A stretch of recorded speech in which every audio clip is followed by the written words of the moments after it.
Concerto di Tony F all'Odissea di Spresiano, alle molte feste organizzate nella Marca per la notte di Halloween, potenziati i controlli sul territorio per garantire la sicurezza, soprattutto sulle strade.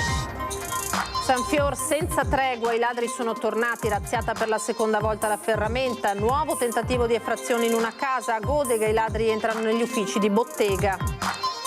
Il ballo di Gino Gentilina al funerale del nipote Kevin, morto a 15 anni andando a scuola, diventa virale. Lui sui social si scusa ma racconta la musica è amore. In 400 a San Nicolò per l'addio a Massimo Donadon, l'imprenditore della deratizzazione, un uomo che ha amato la vita e l'ha fatta amare agli altri. Il commento degli amici. Blitz di un gruppo di giovani oggi pomeriggio in Viale della Repubblica contro la realizzazione di un nuovo supermercato nell'area verde dell'Estiore di fronte al centro commerciale Panorama. Interviene la Digos. Si chiama INPS per tutti, il nuovo progetto in Veneto per promuovere l'accesso alle prestazioni assistenziali tra le fasce più deboli della popolazione, l'accordo tra ANCI, Veneto, INPS, Caritas e Sant'Egidio. Domani sarà un anno dalla morte di Don Davide Schiavon, già direttore della Caritas, tra i religiosi e i volontari che l'hanno ricordato in suo nome, la costruzione di un pozzo e borse di studio per il Mali. La Federazione Rugby accoglie favorevolmente la volontà del Benetton, annunciata in diretta ad Antenna 3, di schierare nuovamente una propria squadra nella Serie A maschile. Siamo favorevoli a ogni istanza che faccia crescere il movimento.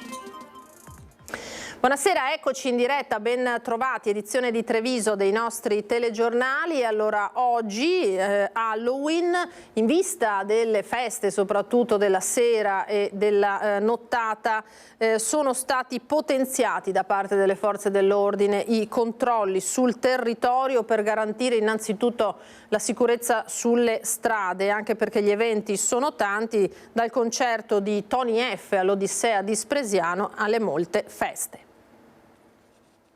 Dolcetto, scherzetto, fate festa, fate tutto quello che volete nei limiti di quello che è il rispetto e la correttezza tra persone. Dolcetto o scherzetto, se i bimbi si divertono per la festa di Halloween, il timore è che i ragazzi possano tramutare lo scherzetto in qualcosa di assai poco divertente, dagli schiamazzi agli atti vandalici all'eccesso di alcol o droghe, con le conseguenze che potrebbero esserci per chi poi si mette alla guida. L'anno scorso, nella notte di Halloween, una quindicina di ragazzini finirono all'ospedale Cafoncello dopo essersi ubriacati, 2 addirittura erano in coma etilico. Per questo le forze dell'ordine hanno implementato i servizi di controllo volti a garantire la sicurezza dei cittadini ed il corretto svolgimento e deflusso dei partecipanti di manifestazioni che attirano molti giovani. Per quanto ci riguarda, quindi al di là delle pattuglie per il solito controllo del territorio per i fenomeni predatori, terremo sotto controllo, sotto osservazione anche i punti dove ci sono maggiore aggregazione di giovani per evitare appunto che ci siano problemi di sicurezza, di ordine pubblico e di sicurezza pubblica.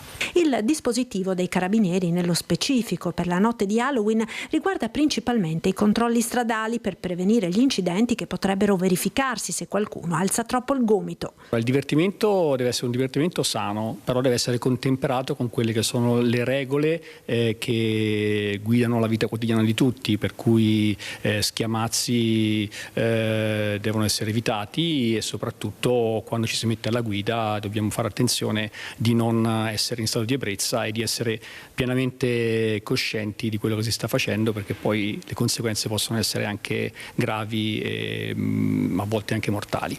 Anche il sindaco di Treviso rinnova l'appello ai giovani a divertirsi usando la testa. L'appello però è quello di agire da comunità, quindi di autocontrollarsi, di essere molto rispettosi, di pensare che dopo la festa ci si mette in macchina e quindi di prestare attenzione. Atti vandalici, violenza, stato di ubriachezza eccetera non devono riguardare questa sera, ma non devono riguardare nessuna festa nel nostro territorio. Parliamo di furti adesso, perché Sanfiore è davvero senza tregua, i ladri sono tornati, razziata per la seconda volta la ferramenta, nuovo tentativo di effrazione in una casa e a Godega i malviventi entrano negli uffici di bottega. Sara ha chiamato i carabinieri, io ho chiamato mia mamma perché uscisse dalla finestra per spaventare i ladri. Abbiamo capito che era la finestra principale della cucina, quindi Paura tanta. Si sono barricate in casa quando hanno sentito il rumore. I ladri a San Fior sono tornati ed hanno cercato di entrare nella loro abitazione mentre si trovavano all'interno. Un colpo secco alla finestra è il sensore di rilevazione delle persone che cade. Secondo me ci stavano già controllando, perché sanno benissimo che io mi alzo alle 7 per andare a lavorare in banca.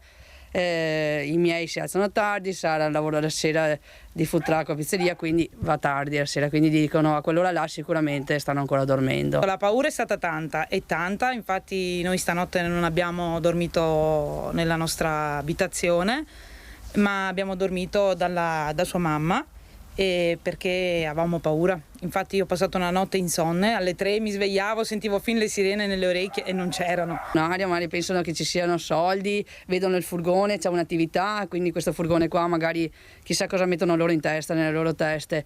E infatti da quando abbiamo il furgone abbiamo già avuto 2 o 3 visite. La sensazione di essere spiati e l'angoscia che ci sia qualcuno che ti aspetta al rientro a casa, questo è quello che rimane dopo il terzo furto o tentato furto subito. Il sospetto che serpeggia è che possa trattarsi di una banda di ragazzini che sta colpendo da giorni a San Fior e che è tornata alla Ferramenta Basso per un pugno di spiccioli. 2 scassi, furti con scasso a distanza di un giorno, e sono entrati ma non hanno preso niente alla fine, niente di che insomma. Solo la moneta del fondo cassa, 20-30 euro. Diciamo anche che adesso stiamo cercando di fare delle ronde notturne, perché abbiamo paura, tutti quanti, il paese ha paura, e quindi per salvaguardarci uno con l'altro stiamo facendo questo. Nelle stesse ore, pochi chilometri di distanza, i ladri si sono introdotti all'interno degli uffici della distilleria Bottega di Godega di Sant'Urbano. Entrati da una porta trovata aperta, hanno raggiunto la cassaforte e hanno cercato di forzarla, ma sono stati messi in fuga dalla ditta di pulizie. Dagli Stati Uniti, dove si trova Sandro Bottega, titolare dell'azienda, insieme al fratello Stefano invoca l'intervento di governo e magistratura, certezza della pena, dice, legittima difesa che sia definita una volta per tutte, e carceri costruite direttamente dagli stessi detenuti per ripagare il loro sostentamento. Ronde, lo avete sentito, rilanciate dunque da Laura, vittima di un tentato furto, e calteggiate dal gruppo consigliare della Lega Comarica Urban. Intanto il sindaco Martorell organizza un incontro con le forze dell'ordine. 5 furti in 24 ore nell'ultima settimana a San Fior, e aumenta di giorno in giorno la contabilità degli atti criminali in questo piccolo comune della Marca, dove tutti si conoscono. Ad aiutare Sara e Laura è intervenuta Marica Urban, vicina di casa e consigliere del Carroccio. Mi sono attivata immediatamente, ho avvisato il mio gruppo, il gruppo di lavoro, quindi il gruppo che è in comune, il gruppo di minoranza, nel quale c'è anche l'ex sindaco Beppi Maset, il quale già a suo tempo aveva istituito le ronde e il controllo del vicinato. Le ronde sono fondamentali intanto per far paura a questi malviventi, a questi ladri, non so nemmeno io come definirli, e poi diamo per quanto poco una piccola mano alle forze dell'ordine che fanno veramente tanto. Comprende le paure ma rilancia sull'importanza del controllo di vicinato invece il sindaco Gastone Martorell, che ha organizzato con il gruppo un incontro la prossima settimana con le forze dell'ordine. Ma pregherei anche chi non si è iscritto di iscriversi, perché è una cosa indispensabile dare immediatamente le informazioni alle forze dell'ordine. Se noi diamo le informazioni alle forze dell'ordine 2 giorni dopo, queste non servono a nulla. Incontro fissato con carabinieri e polizia proprio per spiegare alle persone come comportarsi in caso di furto o tentato furto. Da soli non facciamo nulla, cioè sono le forze dell'ordine quelle che ci devono dare una mano, e noi dobbiamo dare una mano a loro, dobbiamo far sì che si sentano tutelate e facendo parte di un territorio che le rispetta e che sa che sono al loro fianco. Cambiamo tema, andiamo al ballo, diventato ormai virale per il nonno del 15enne morto a Castelfranco, che è tornato sui social oggi con un messaggio, e al telefono il papà di Kevin ci ha parlato di un gesto spontaneo nato dal cuore.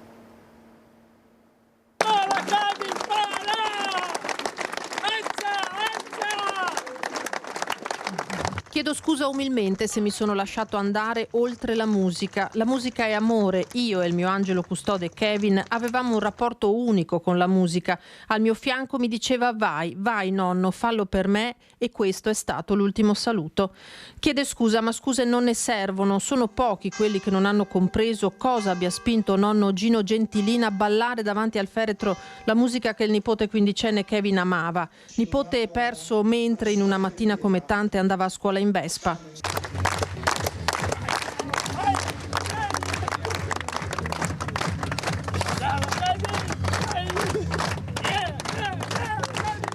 Un post su Facebook, mentre proprio su social, siti, giornali, il ballo di nonno Gino è diventato virale. Al funerale, ma anche in queste ore, gli attestati di vicinanza ai gentilin si sono moltiplicati. Le nostre famiglie non trovano le parole per ringraziare profondamente di cuore tutti voi uniti alla nostra immane sofferenza, aggiunge Gino.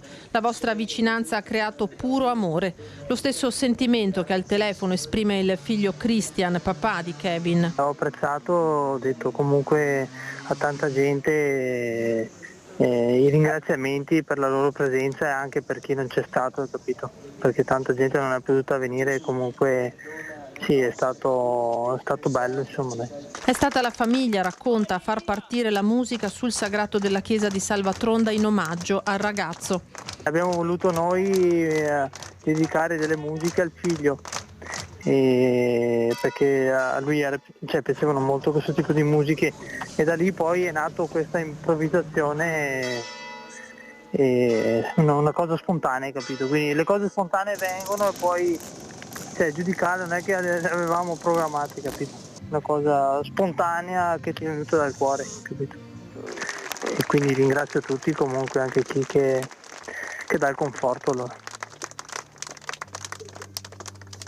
E la cronaca ci porta a nuovi incidenti sulle strade. Intorno alle 15:20 di oggi i vigili del fuoco sono intervenuti in via Brigata Pomini a Vedelago per un incidente tra un camion e un'auto, ferita una persona all'interno appunto della vettura. I pompieri arrivati da Castelfranco hanno messo in sicurezza i mezzi, mentre un passeggero dell'auto rimasto ferito è stato preso in cura dal personale del SUEM, intervenuto anche con l'elisoccorso che vedete nelle immagini. La polizia locale ha deviato il traffico ed eseguito i rilievi di legge. Le operazioni di soccorso sono terminate dopo circa un'ora.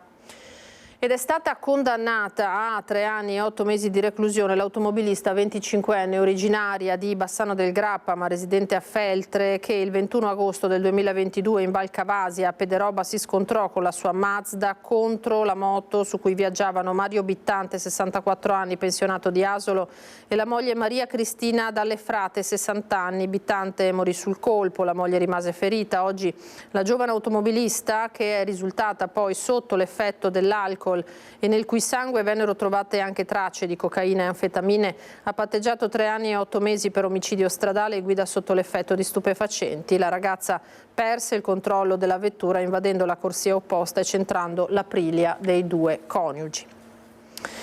A Treviso adesso, perché oltre 400 persone hanno partecipato questa mattina nel Tempio di San Nicolò ai funerali di Massimo Donadon, l'imprenditore della deratizzazione, scomparso domenica a 91 anni, uomo che ha amato la vita e l'ha fatta amare agli altri. Sono state le parole degli amici. Caro Massimo, tu sei stato un vero supereroe, un essere con poteri straordinari dove far vivere bene i tuoi cari, i tuoi amici e tutti quelli che ti hanno incontrato. La lettera l'ha letta l'uomo, oltre che l'imprenditore Roberto Castagner, ma ha fissato il ricordo dei tanti amici che l'hanno accompagnato nell'ultimo viaggio. In oltre 400 al Tempio di San Nicolò hanno reso omaggio a Massimo Donadon, scomparso domenica all'età di 91 anni. Un imprenditore, ma soprattutto un uomo che ha amato la vita fino all'ultimo respiro. Tu hai voluto essere un uomo senza età per sconfiggere il pregiudizio e le scuse che ognuno di noi si dà col passare degli anni per dare meno a se stessi e agli altri. Tu ci hai insegnato a goderci ogni istante della vita. In prima fila la moglie e i figli, ma anche il fratello con il nipote Riccardo, visibilmente commosso quando la cugina Barbara ha ricordato il forte legame che lo univa allo zio Massimo. Tu papà hai sempre creduto in lui. In questi giorni abbiamo ricevuto molto affetto da moltissime persone perché ti sei fatto voler bene da tutti e con ironia hai sempre lasciato un ricordo simpatico raccontando pezzi della tua autentica, meravigliosa vita. Ci hai lasciato troppo presto rispetto alla voglia di vivere che hai sempre avuto.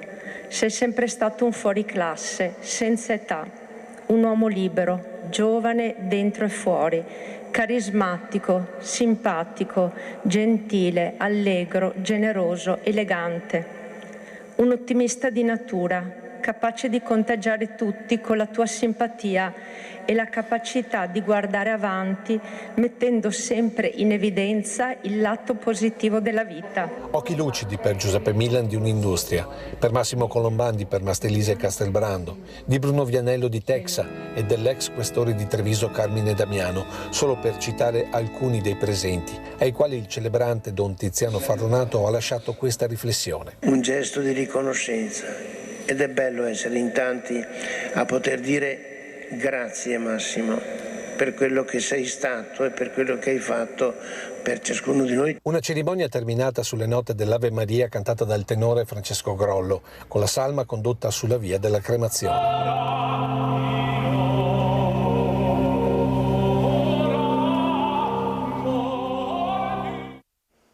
Torniamo alla cronaca adesso con il blitz poco dopo le 13 di un gruppo di giovani in Viale della Repubblica contro la realizzazione di un altro supermercato nell'area verde dell'Estiore.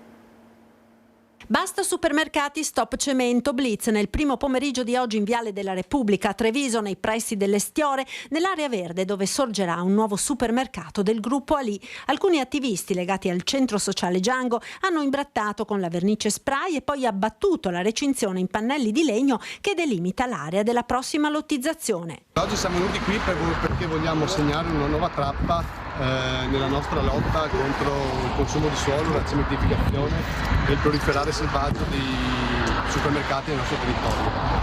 Abbiamo voluto scegliere oggi come data perché sappiamo che questa sera il Consiglio Comunale avrà discusso proprio questo tipo di lottizzazioni e quindi, come dire, siccome a noi piace un sacco la democrazia, abbiamo deciso così di dire anche la nostra. I giovani puntano il dito contro la proliferazione a Treviso di supermercati e contro la cementificazione ed il consumo di suolo. Noi vogliamo a tutti i costi che questo rimanga uno spazio verde, anzi che diventi uno spazio alberato. Abbiamo visto tutti cosa è successo tra ieri e l'altro ieri in Spagna e quindi questo ci dice che appunto c'è bisogno di rinaturalizzare aree urbane, c'è bisogno di alberi, c'è bisogno di natura, perché altrimenti non sapremo come far fronte alla crisi climatica. Dopo il blitz sul posto sono intervenuti gli agenti della Digos della Questura di Treviso per un sopralluogo. Al vaglio degli investigatori e anche le immagini delle telecamere di videosorveglianza della zona per identificare i responsabili che rischiano una denuncia per danneggiamenti. Ma oggi è stata anche la giornata del punto sull'andamento del commercio a Treviso, con le imprese del terziario fiduciose nel sistema bancario e pronte all'innovazione e alla sostenibilità. Il quarto report del 2024 dell'Osservatorio Congiunturale dipinge un quadro positivo delle imprese del terziario di Treviso. Nella Marca le imprese si dimostrano fiduciose nel sistema bancario, orientate all'innovazione e alla sostenibilità. Quasi il 60% delle imprese ha attualmente un finanziamento in essere, con il 65% degli intervistati che vede la banca come un contributo chiave per la transizione digitale. La richiesta di credito è aumentata nel terzo trimestre del 2024, così come la percentuale delle richieste accolte, migliorando le condizioni del credito. Circa il 57,4% delle imprese del terziario di Treviso ha un finanziamento in corso e la maggior parte non ha avuto difficoltà nell'ottenere i finanziamenti. Tra queste il 29% ha utilizzato agevolazioni pubbliche per accedere al credito. 6 su 10 hanno ottenuto un finanziamento e accesso al credito e questo è un risultato assolutamente in linea con la percentuale di rappresentanza sul totale del tessuto imprenditoriale. Buona anche la digitalizzazione, un'impresa su 2 ha fatto investimenti nella digitalizzazione e 1 su 4 in sostenibilità. Negli ultimi 2 anni il 68% delle imprese ha effettuato almeno un investimento principalmente autofinanziato o tramite il mercato del credito. Le imprese investono una parte significativa dei loro ricavi, con il 26,1% del fatturato destinato agli investimenti. Le imprese non pensano più esclusivamente a quel soggetto al quale chiedere credito, ma pensano invece alla banca come un soggetto che può erogare servizi. Abbiamo spinto correttamente verso quello che ci chiedeva la BCE, cioè attività ISG e attività digitali, pagamenti elettronici sempre di più in voga, grazie anche alla nostra opportunità di contenere sempre di più i costi. Nel terziario l'adozione di strumenti di pagamento digitale è in aumento, con l'80% degli incassi che avviene attraverso questi metodi, soprattutto nel settore ricettivo e nel turismo. Ora ci fermiamo per qualche istante di pubblicità, restate con noi.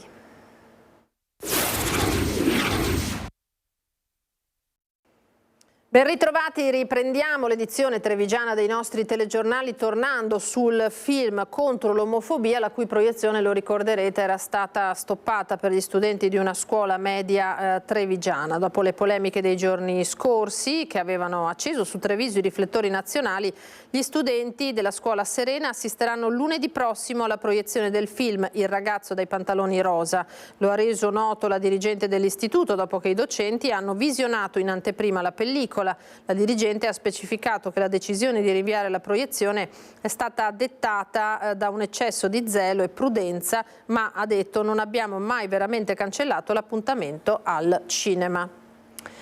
Si chiama INPS per tutti ed è il nuovo progetto in Veneto per promuovere l'accesso alle prestazioni assistenziali tra le fasce più deboli della popolazione. Dal reddito di inclusione alla disoccupazione, alla pensione di anzianità o invalidità, sono diverse le prestazioni previdenziali ed assistenziali erogate dallo Stato attraverso l'INPS, prestazioni che non sempre vengono richieste da persone che, pur avendone diritto, si trovano in condizioni di marginalità o disagio sociale, economico, lavorativo o abitativo. Per intercettare queste fasce di popolazione è nato il progetto INPS per tutti, che si arricchisce di un protocollo che coinvolge ANCI Veneto, INPS regionale, Caritas e Comunità di Sant'Egidio. L'obiettivo è fare rete affinché anche gli utenti più svantaggiati vengano a conoscenza di diritti inespressi. Comprende appunto sia servizi prettamente assistenziali, quindi posso pensare il recente ADI e quindi l'assegno di inclusione che ha superato il reddito di cittadinanza, che prima era ovviamente incluso nel pacchetto, diciamo, delle prestazioni. Possiamo pensare ai bonus dell'asilo nido piuttosto che i bonus familiari e sicuramente tutto ciò che è previdenza inteso come disoccupazione piuttosto che discall o anche materia pensionistica, perché comunque laddove ci siano delle condizioni per esercitare un diritto alla pensione, questo ovviamente viene verificato. Un accordo che consente di aiutare con maggiore puntualità le persone in difficoltà e nello stesso tempo liberare risorse per i comuni. Stiamo parlando di oltre 200 utenti in Veneto che sarebbero totalmente a carico dei comuni e che invece, facendo scoprire loro dei diritti che hanno, riescono ad aiutare gli utenti e ad alleggerire un po' anche la spesa sociale per i comuni, che non viene ridotta ma viene investita su altre iniziative sempre sociali. I vigili del fuoco, in particolare quelli di San Donà di Piave, sono in lutto per la morte di Silvio Rossetto, conosciuto anche come Andreos, una delle colonne del distaccamento del Basso Piave, che si è spento a 58 anni per una grave malattia. Era originario di Salgareda, nel Trevigiano, lascia la moglie Daniela, i figli Sara, Luca e Giulio. I funerali si sono svolti nel pomeriggio proprio nella chiesa parrocchiale di Ponte di Piave. La sua passione era la campagna, la vita a contatto con la natura, il meraviglioso paesaggio veneto che spesso descriveva con trasporto. E a Salgareda, pensate, a 3 ore di distanza, si era spento anche il cugino di Silvio, Gaetano Rossetto, 87 anni, agricoltore e storico socio della cantina Viticoltori Ponte. A un anno dalla scomparsa, la diocesi di Treviso ricorda Don Davide Schiavon come parroco di Levada e Torreselle e poi come direttore della Caritas. E proprio nella sede tanti i momenti a lui dedicati. In sua memoria le due comunità hanno realizzato una raccolta di fondi per finanziare la costruzione di un pozzo in Togo per padre Francis, già conosciuto bene da Don Davide. Per il Mali le parrocchie hanno raccolto fondi per finanziare 60 borse di studio per quest'anno. È solo uno dei tanti semi che sono germogliati grazie all'opera instancabile di Don Davide Schiavon. Per questa comunità, da parroco, poi da direttore della Caritas trevigiana, con le tante iniziative della Casa di Carità. E oggi la sua casa l'ha voluto ricordare ad un anno dalla scomparsa, con la presenza sull'altare della cappellina nella foto con Papa Francesco. Tante le testimonianze d'affetto e stima lasciate su questo libro, in un continuo, con quelle scritte su questi bollini, nella stanza dove un monitor racconta l'impegno quotidiano di Don Davide, non solo nella diocesi, ma ovunque nel mondo ci fosse stato bisogno del suo aiuto. Importante l'eredità che ha lasciato al suo successore, Don Bruno Baratto. Quella che continua è quella che vediamo qui intorno, Opera Segno, che è la Casa della Carità, ma è anche tutta una serie di relazioni e di impegni con le Caritas parrocchiali, con la diocesi intera, come è statuto di Caritas per la sua funzione pedagogica, ed è una eredità fatta soprattutto di relazioni. Ma Don Davide ha continuato a modo suo anche la missione di parroco, con l'impegno nelle chiese cittadine di San Pio X e Santa Maria del Rovere. Qui, oltre all'altare, il suo sguardo era rivolto soprattutto verso i giovani. Lui incontrava i giovani e trasmetteva la paternità, che è l'essenza del nostro essere preti oggi. Per questo Don Davide continua nell'impegno di chi l'ha conosciuto. È un'eredità di relazioni che, al di là della sua morte così improvvisa, continuano a germinare, a generare e a portare frutto. E questa forse è l'eredità più significativa di tutte. Accresca la speranza, la forza, la carità.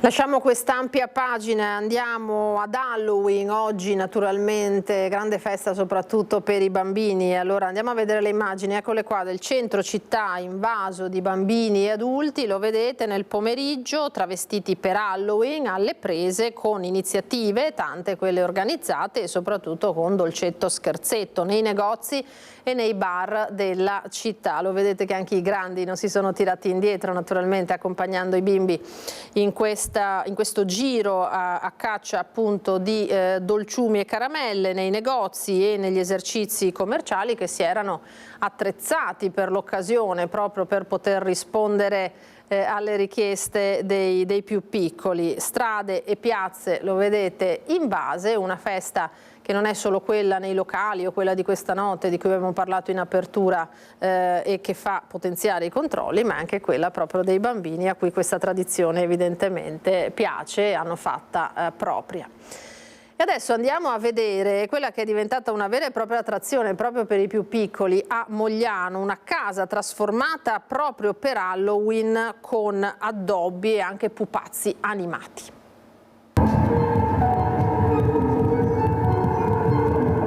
Siamo comunque attratti da qualcosa che ci spaventa, per poi ritornare nella realtà e sapere che lo spavento non è nulla. Via Casoni a Mogliano Veneto, la casa di Christian Serreli e della sua famiglia si trasforma per Halloween in una macabra scena del crimine. La fettuccia gialla a delimitarla, i pupazzi animati che dotati di sensori si muovono o gridano appena di lì passa qualcuno. Qualche vecchietta si spaventa, dice il padrone di casa, ma i bambini sono entusiasti. Ho cominciato con le bambine che erano piccine. Mi divertivo a truccare tutte le loro amiche facendo dei trucchi scenici da zombie, poi abbiamo incominciato ad allestire anche fuori. Ogni anno compro qualcosa in più da aggiungere. Da una decina d'anni Christian addobba casa per la vigilia di Ognissanti. Halloween mi ha sempre affascinato molto. Per assurdo al carnevale non mi piace. Non so perché, eppure ci si veste in maschera, invece Halloween mi piace da morire. Sarà poi che c'è l'andirivieni dei bambini per fare il dolcetto scherzetto, che vogliono entrare dentro casa per vedere i genitori che si divertono di più dei bambini. Ci ha lavorato 2 weekend, racconta, sull'allestimento di casa e giardino, una vera e propria attrazione per la zona. Halloween sta prendendo piede anche in Europa, anche se sono pochi ancora quelli che gli dedicano così grande entusiasmo. Non siamo in tanti e da alcuni siamo anche abbastanza bistrattati perché non rispettiamo le tradizioni italiane, guardiamo sempre le tradizioni degli altri, però in realtà Halloween ormai è diventata una tradizione italiana a tutti gli effetti perché viene festeggiata regolarmente. E dunque festa sia, luci accese tutta la notte di Halloween e attrazioni visibili fino alla seconda domenica di novembre per la gioia dei più piccoli e non solo. Vengono di continuo tutto il giorno a suonare il campanello perché noi siamo già fuori qua da una decina di giorni con gli allestimenti e vengono puntualmente, anzi se ritardiamo con l'allestimento ce lo vengono a chiedere: ma quando incominci a fare?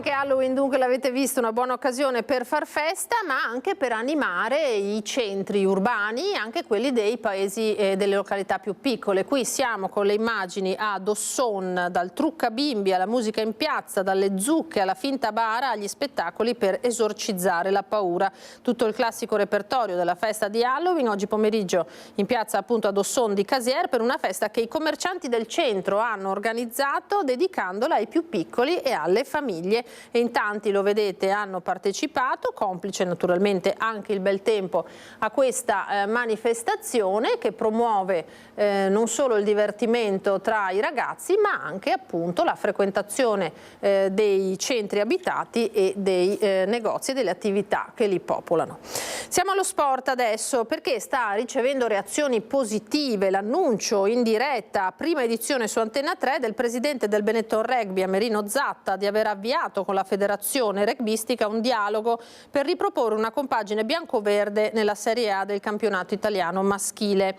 Dalla federazione fanno sapere che, come per tutte le tematiche che arrivano dal movimento, si è aperti a considerarla, visto che tocca due temi, dicono: lo sviluppo del massimo campionato e la transizione di giocatori di interesse nazionale. Questa, come qualunque altra istanza da cui possa scaturire un dibattito positivo per una crescita del movimento, ci trova aperti, concludono dalla federazione, e sono dichiarazioni naturalmente che fanno ben sperare i tifosi.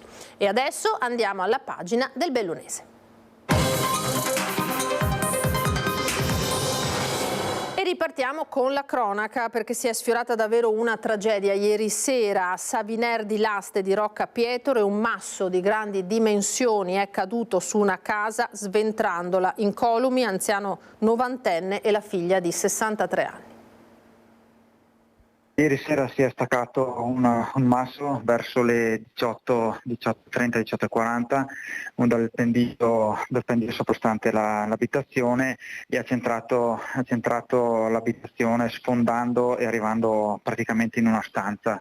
Fortunatamente non ci sono feriti, fortunatamente nessuna persona è rimasta ferita. Si tira un sospiro di sollievo per la tragedia sfiorata a Saviner di Laste di Rocca Pietro. Il grande masso in bilico su una ceppaia che si è mosso e ha preso velocità rotolando per una trentina di metri ha sventrato una porzione della casa che si trova proprio a ridosso del versante. Un rumore sordo e poi un botto hanno fatto tremare l'abitazione dove abitano padre e figlia, ultranovantenne lui, 63 anni lei. Un miracolo ha salvato loro la vita. Entrambi si trovavano sul lato opposto della camera da letto dove si è fermato il masso. Da subito siamo stati allertati dai vigili del fuoco, che immediatamente hanno valutato la scena dell'incidente, e poi con la provincia questa mattina abbiamo già fatto un sopralluogo dopo le verifiche del caso fatte dal dirigente, dal funzionario dei Vigili del Fuoco, che ha dichiarato in parte l'agibilità della casa. Padre e figlia, infatti, pur spaventati, hanno potuto trascorrere la notte a casa. Ieri sera hanno lavorato i Vigili del Fuoco, che hanno messo in sicurezza la porzione danneggiata dell'abitazione che si trova nelle vicinanze degli hotel Venezia e Aurora. Senta, quello è un versante che era stato interessato da lavori di consolidamento dopo post vaia? Ma quel versante lì era stato, ovviamente come tantissimi versanti del nostro comune, interessato dalla tempesta Vaia, e poco più avanti ci sono delle reti paramassi. Ovviamente adesso stiamo valutando con la provincia come procedere al consolidamento anche di questa parte, un po' più destra rispetto alle opere già realizzate, e spero confido che la provincia intervenga subito, perché veramente la protezione delle abitazioni è una cosa essenziale per i nostri paesi. C'è il via libera intanto al Senato al disegno di legge per il riconoscimento e la promozione delle zone montane, un primo risultato concreto nell'interesse di questi territori, ha detto il ministro Calderoli. Opposizioni sugli scudi. Note di giubilo dagli esponenti della maggioranza di destra-destra, critiche dai banchi dell'opposizione per quella che viene definita un'occasione mancata per mancanza di risposte ai territori. Luci ed ombre dopo il via libera al Senato all'atteso disegno di legge sulla montagna, che è un primo passo positivo ma non soddisfacente, commentano all'unisono Confindustria Belluno, la rete di Confindustria della Montagna e Uncem. 200 milioni la dotazione del fondo, che nei prossimi anni potrebbe essere elevato a 300 milioni se il governo accetterà la richiesta contenuta nell'ordine del giorno presentato dal senatore di Fratelli d'Italia Luca De Carlo. Risorse insufficienti, ribatte il collega Dem Andrea Martella. Era necessario avere un fondo di dotazione superiore dal punto di vista economico ed era necessario individuare una serie di interventi che davvero potessero servire a chi vive in montagna per affrontare il tema dello spopolamento in modo particolare. Bocciati gli emendamenti del PD in tema di sostegno alle giovani coppie, ristrutturazione del patrimonio edilizio pubblico e privato, i servizi sanitari e sociali, la creazione di impresa, in tema di esenzione di carattere fiscale, la banda larga, la telemedicina. Purtroppo in questo disegno di legge al momento ci sono dei titoli e degli annunci, come spesso fa questo governo, ma non ci sono ancora i fatti concreti che sono quelli di cui chi vive in montagna ha bisogno. Per gli industriali bellunesi, a poche ore dall'ok di Palazzo Madama, spiace che per assenza di risorse non siano state previste nel testo misure ad hoc per sostenere l'insediamento di nuove start-up nelle aree montane. Il percorso è solo all'inizio, certo, ma è necessario approntare una strategia complessiva. Le correzioni sono auspicate nel passaggio che si prevede prossimo alla Camera. Uno dei temi che noi avevamo posto era proprio questo della classificazione dei comuni, in modo tale che ci fosse certezza delle risorse finanziarie a disposizione. Sul punto concorda il ministro Roberto Calderoli. Fondamentale, ha dichiarato, una precisa definizione di cosa è montagna in Italia attraverso parametri ben definiti che assicurino alle zone realmente montane tutto il sostegno necessario. Sciopero generale del pubblico impiego oggi della scuola, uffici pubblici e sanità contro la manovra del governo collegata alla finanziaria che colpisce enti locali, sanità, scuola e pensioni. A Belluno volantinaggio in Piazza Duomo. Noi dobbiamo tenere presente che la scuola deve educare il cittadino, non il lavoratore, perché prima di tutto uno studente dovrà diventare un cittadino. La scuola, bistrattata come mai prima d'ora, scende in piazza a Belluno e in contemporanea in 40 città italiane, oltre che nella capitale sono state diffuse le iniziative per protestare contro la manovra collegata alla legge finanziaria che azzoppa risorse e mette a rischio migliaia di posti di lavoro. La cultura fa paura ai poteri forti. Questo è il problema, quindi più la gente è acculturata e informata e più dà fastidio. Mi sento quasi obbligato in questo caso a partecipare. È chiaro che più sono gli scioperi numericamente, più ore perdono i ragazzi, ma dobbiamo dare un segnale. Il professor Giuffrida, di ruolo dopo una vita da precario, è sceso in piazza stamattina per solidarizzare con i colleghi, e sono tanti che vivono una vita sospesa. Sto attraversando una situazione dove di anno in anno inseguo il posto di lavoro, sapendo che può esserci uno stacco e quindi una dipendenza da quella che chiamano NASPI adesso, e quindi avendo famiglia ti devi organizzare in maniera ben strutturata, perché se no non ce la fai. In piazza contro l'aumento definito umiliante di appena lo 0,22% sulle risorse già stanziate per il rinnovo del contratto di lavoro, per il ripristino del blocco del turnover al 75% e contro la scure dei tagli che si abbatteranno su ministeri, enti locali, scuola, università, ricerca. L'autunno caldo sindacale è appena iniziato. L'8 novembre sciopereranno i lavoratori del trasporto. Il 29 novembre sarà sciopero generale. Questa manovra non dà risposte ai lavoratori, ai pensionati, non dà risposte a quelle sempre più persone che sono in difficoltà anche economica. Si fa tanto parlare di numeri dell'occupazione aumentata, ma l'abbiamo guardata quell'occupazione, la qualità di quell'occupazione? E parla ai giovani, l'edizione 2025 del calendario dell'Arma dei Carabinieri, presentato oggi a Roma e in contemporanea in tutti i comandi d'Italia. A Belluno presente anche una rappresentanza della Consulta Provinciale degli Studenti. L'inconfondibile tratto pop di Marco Lodolo ai testi dello scrittore partenopeo Maurizio De Giovanni, padre del commissario Ricciardi e dei bastardi di Pizzo Falcone, nella nuova edizione, la 92esima del calendario storico dell'Arma dei Carabinieri, che guarda ai giovani, rilanciando un turbinio di emozioni. È un calendario ricco di significati. L'Arma ha voluto trasmettere un messaggio ai giovani di oggi, questo perché ci siamo resi conto che nella società di oggi sempre meno viene il dialogo tra i giovani e la generazione cosiddetta boomer degli adulti. Riallacciare il filo del dialogo con i giovani, il tema portante delle tavole del calendario 2025, che raccontano il vissuto di un maresciallo dei carabinieri rimasto vedovo e il figlio sedicenne a cui indirizza le sue lettere con l'intento di squarciare l'incomunicabilità fra padre e figlio, acuita dalle sfide quotidiane e dal dolore per il recente lutto. È l'occasione allora per parlare del lavoro e degli episodi di servizio che toccano temi di attualità, il branco,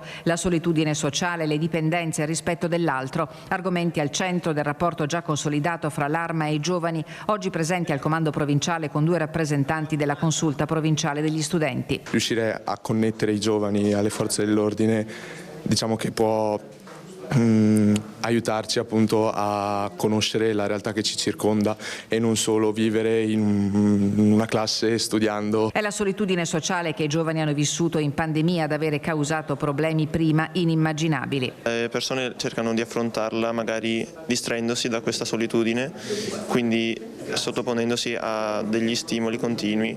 Potrebbe essere appunto le dipendenze dai videogiochi per esempio, ma anche dalle droghe magari. E anche per questo è importante parlarne e cercare di risollevarsi dalla crisi causata dalla pandemia. Purtroppo i ragazzi in questo periodo stanno vivendo una pressione sociale che li porta in qualche modo a finire troppo davanti agli schermi, e tutto questo sappiamo che ha delle conseguenze sulla loro relazione, e una personalità si sviluppa attraverso la relazione con gli altri, con il mondo, e anche la cultura deriva dalla relazione. Ai ragazzi, ha detto il colonnello Starace, chiedo di farsi ambasciatori dei messaggi contenuti nel calendario dei Carabinieri, un invito col cuore in mano alla resistenza e all'adattabilità in un cammino condiviso verso il futuro.